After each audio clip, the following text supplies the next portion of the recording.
Hello, my name is Lisa Aquila, and this is Femicide in Ciudad, Juarez.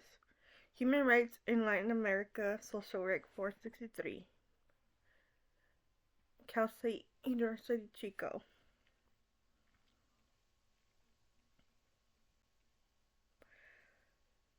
What is femicide? Femicide, or the international murder of women because they are women, have recently become one of Mexico's most pressing issues. And you can see here this picture of crosses of all the women that have been murdered in Ciudad Juarez. Here are pictures of women that have gone missing in Ciudad Juarez.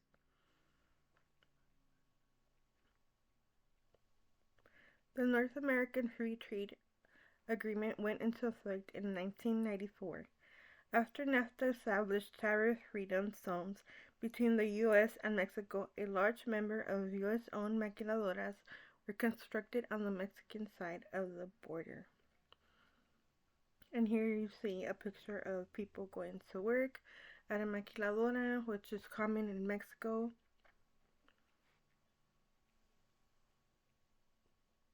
And here's another picture of money, of Mexican pesos and dollar bills.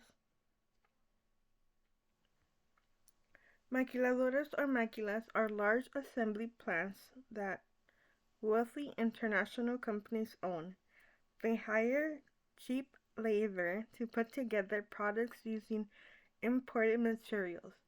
After that, these products are exported back to their country of origin for a higher profit.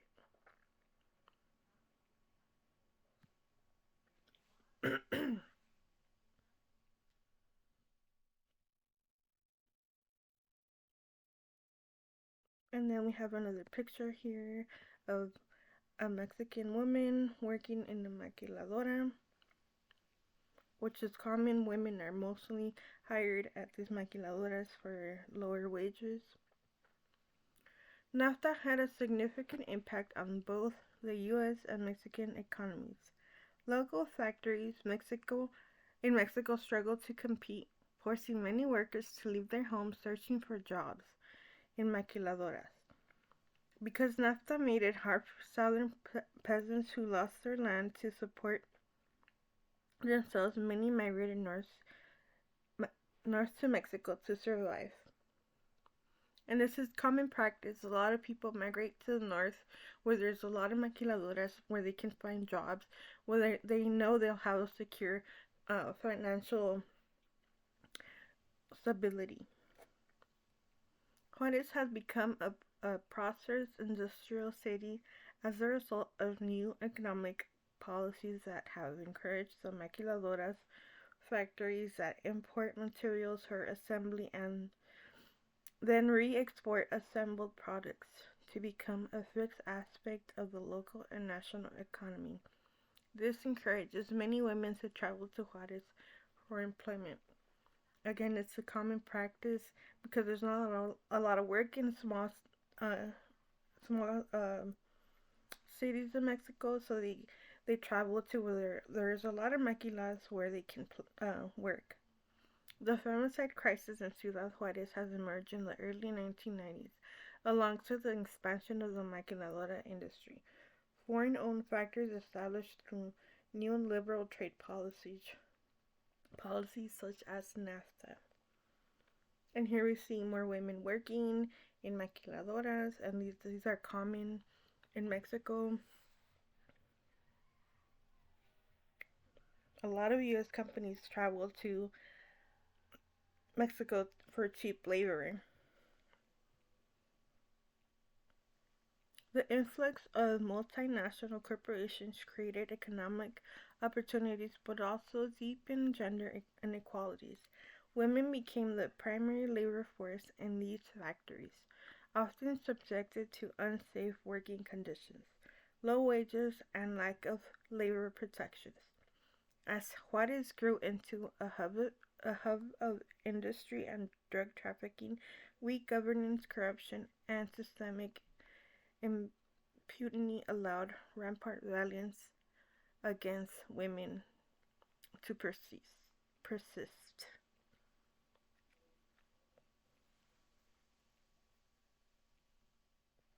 Ciudad Juarez is one of the most dangerous cities in the world. It is considered the city where women disappear.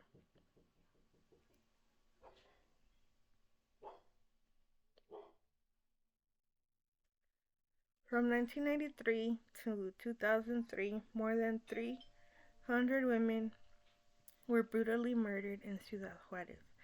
Some were killed by husbands and boyfriends, but many died at the hands of unknown killers. In many cases, they disappeared from the streets in broad daylight. All their bodies later turned up in the desert. The people of the people responsible for femicide in Juarez are often face no consequence. They take advantage of weak law enforcement, corrupt courts, and discrimination against women. Organized crime groups, some authorities, and parts of the private sector profit in a system that treats women's lives as unimportant. The main victims are working class women, many of whom are young, indigenous, and migrants from rural areas looking for jobs in maquiladoras. Victims' families suffer from ongoing trauma, and communities live in fear and instability. And here's a picture of a drawing of a woman in a march seeking justice. The victims are known as Las Inditas del Sur, the little Indian girls from the south of Mexico, poor, dark-skinned, and indigenous-looking who have arrived alone and disenfranchised in Ciudad Juarez to work at a twin plant maquiladora and earn dollars to send back home. Not all of the victims are rural. Not all of them are outsiders to the border metropolis. Not all of them worked at maquiladora, lived alone, or had indigenous features, but most of them are Mexican, impoverished, and young, and all of them are females.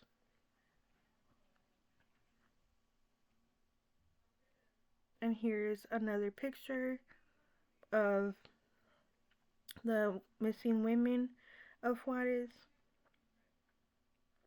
In Ciudad Juarez, the perpetrators who commit femicide mainly act without fear of punishment due to the problems in law enforcement, corruption in the judicial system, and discrimination against women.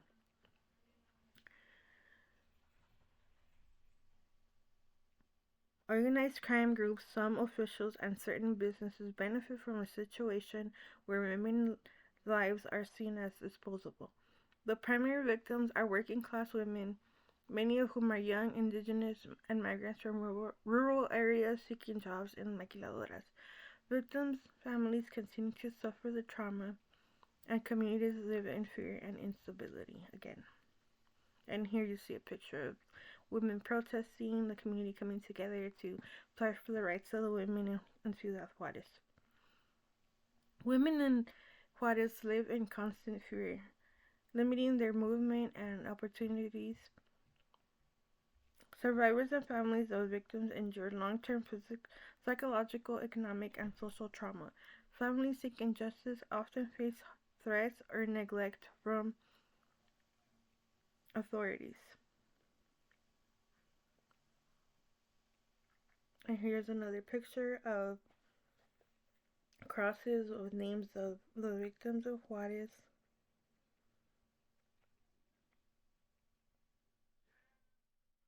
Femicide has perpetuated a culture of misogyny, normalizing violence against women. The absence of justice contributes to gender-based discrimination and societal desensitization to violence. Women's protest activism have faced repression, further silencing their voices.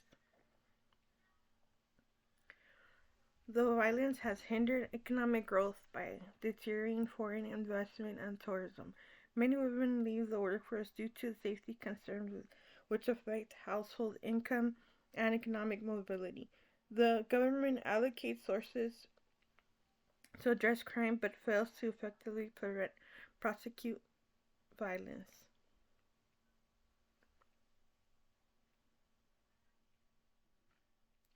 The human rights violations that were violated in Ciudad Juarez were from Universal Declaration of Human Rights, Article 3, International Covenant of Civil and Political Rights, Article 6, and Article 5, the rights of life and security were violated.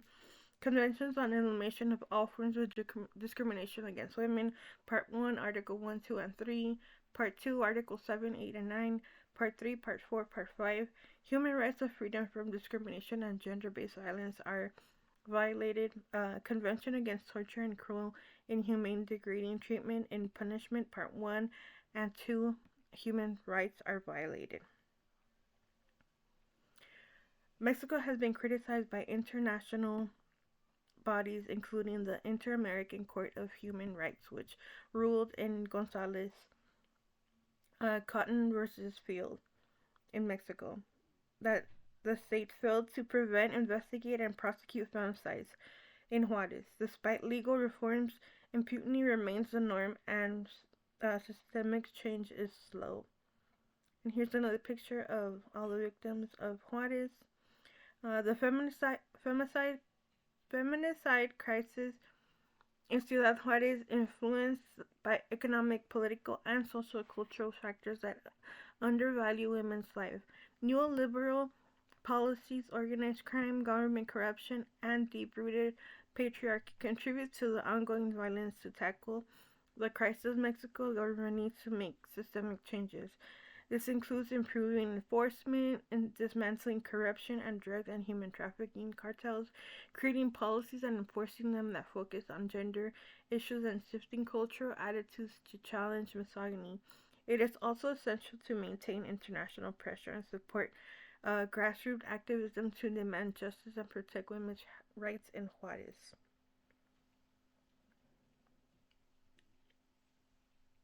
Thank you for listening.